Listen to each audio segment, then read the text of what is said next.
जे बोलायचंय ते 2019 साली बोलून गेलोय.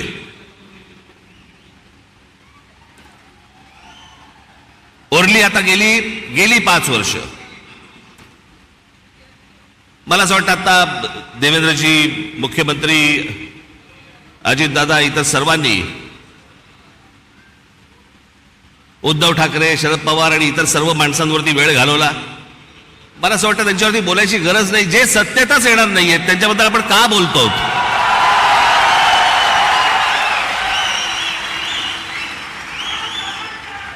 काही आवश्यकताच नाहीये त्या लोकांची.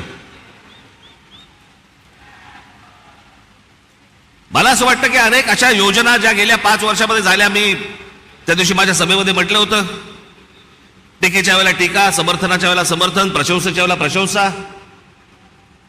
पण काही गोष्टी अशा आहेत की जे माझ्या आता गेल्या काही सभांमधून मी उद्धृत केल्या की 90च्या दशकामध्ये जे एक प्रकरण घडलं सगळ्यात मोठं, ते म्हणजे बाबरी मशिदीचं. हजारो कारसेवक तिकडे उत्तर प्रदेशमध्ये गेल्यावरती तिथे मुलायम सिंग यादवच्या लोकांनी, पोलिसांनी तिकडे आमच्या कारसेवकांना ठार मारले, शरयू नदीमध्ये प्रेत फेकून दिली. ते चित्र काही माझ्या डोळ्यासमोर